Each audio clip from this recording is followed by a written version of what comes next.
奪った挽回でその隊長を殺す。まだ奪えるものがある。希望だ。Shikai Unohana, one of the original 13 Court Guard squads, said to be the strongest in its history. Thanks to everyone who contributed to the making of this fight. Please subscribe and remember to have a blast this new year. This might be a hot topic for some, so let's just begin right away. The Sternritters are a group of elite Quincy fighters who possess at least captain-level Ryatsu. Unohana, on the other hand, is just a single captain, so it's easy to dismiss this as an actual fight. So let us start by analysing Unohana to find out if the preconceived notion is true. Unohana's weakest moment was when she compared herself to half-power Bankai Kurosaki during the events of the fake Karakura town. This would later be retconned in the Thousand-Year Blood War arc, where she would state Mukin Zaraki was weak and without power when faced by her base power. Zaraki, before fighting Unohana, had at least 2 times a captain's Ryatsu, since in the novels it's proven he had the same ranges of Ryatsu as Vasto Lord Akigo while wearing an eye patch. Furthermore, Unohana herself is stated to be at least 2 times as powerful as a Shinigami in the novels. Her combat score from the Databooks also shows her percentage in Ryatsu as being in the same ranges as those of Aizen and Yamamudru, as it's maxed out at 100%. Her offense is also maxed out at 100%. As for her speed, she's fast enough to impress the likes of Shunko Soifen and Shunko Shihoin, while also completely overwhelming Mukin Zaraki, whom at the time could blitz several Sternritters. As for her abilities, she's a master of all the Shinigami combat arts. She's extremely proficient in Kaido, Ho-Ho, and Hakudo. Yet she prefers and is a specialist in Zanjutsu or swordplay, having mastered and created 8,000 different sword styles. When it comes to hacks, she's proficient in healing to the level where fatal wounds are just a minor inconvenience, and that's only regarding her base form. Her Shikai, when activated, brings forth a flying living creature that can swallow whole several beings, plus extend its limbs. Though we don't know much about its usefulness in a combat situation, we know she can extend it to whatever size she prefers, as Kubo himself revealed recently. If we use half or quarter her Bankai size as reference for its size at maximum, we can easily accept it's at least larger than Kuroshiki's Bankai that can swallow and destroy country-sized portions easily. This is further collaborated by the fact she believed no one else was as strong as her except Zaraki, despite knowing about Kuroshiki's powerful Bankai. Despite us seeing her Bankai, it's still shrouded in mystery, but at least we know it covered an infinite space like Mukin as far as we could see, and it gave her a wide range of abilities. The most obvious being instant healing, which makes all physical wounds meaningless. She also gains a big reach advantage as her Bankai essentially covers the entire battlefield, plus she can use her Bankai to block any form of attack directed at her. This is all just in addition to the usual 10 times amp she gains to all her stats in base. Finally, we'll talk about her intelligence. There are people who believe she's just a discount Zaraki or Yamamudru, but this couldn't be further from the truth. Unohana received praise from Aizen himself. She also knew about Zaraki's Shikai before he was aware of it.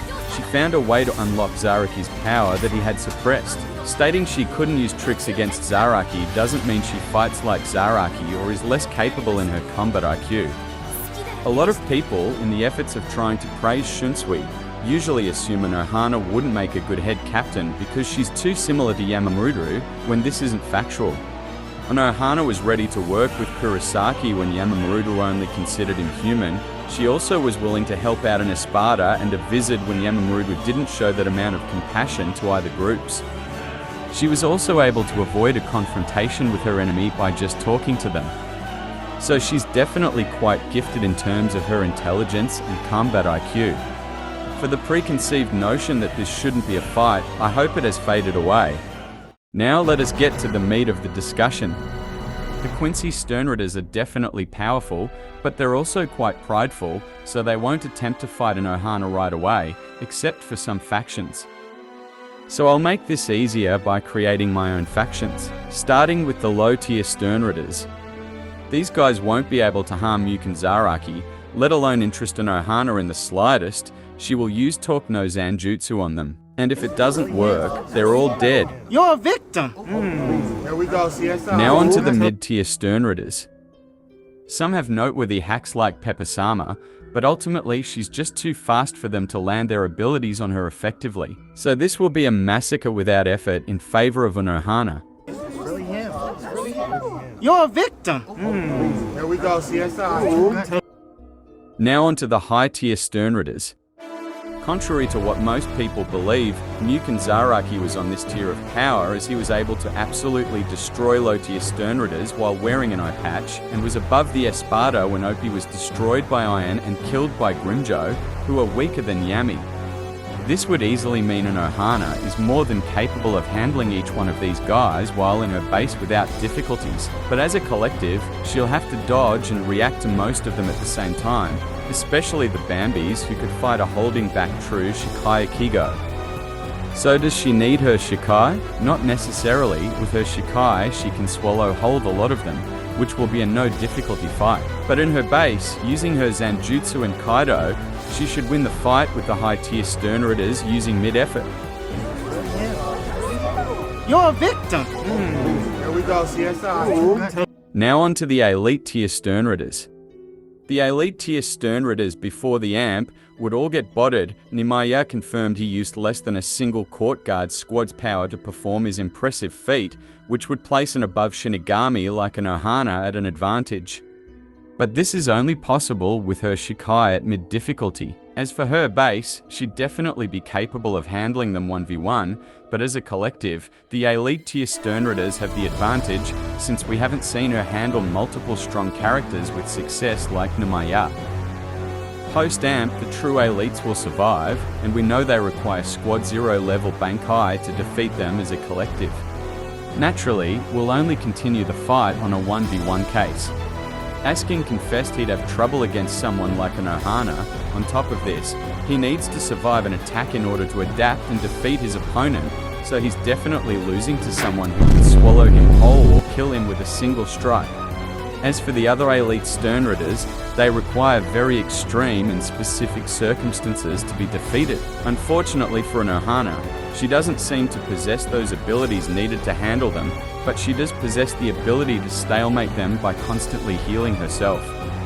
Lil can be avoided using tricks, which shouldn't be an issue for Unohana. Jared is quite slow. Even Kid Toshiro and Shikai could freeze him in place. Toshiro also figured out Jared can be limited if you don't engage him in a fight.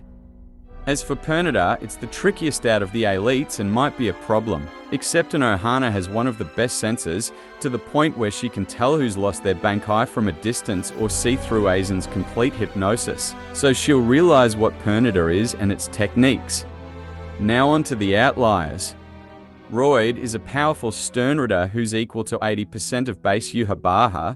This is impressive, and his speed is especially troublesome. Still, Unohana and Shikai should secure a win with little effort.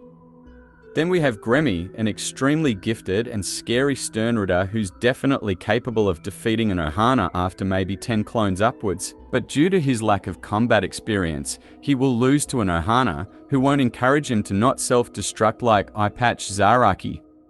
A lot of people think the media could take out most of the captains without context.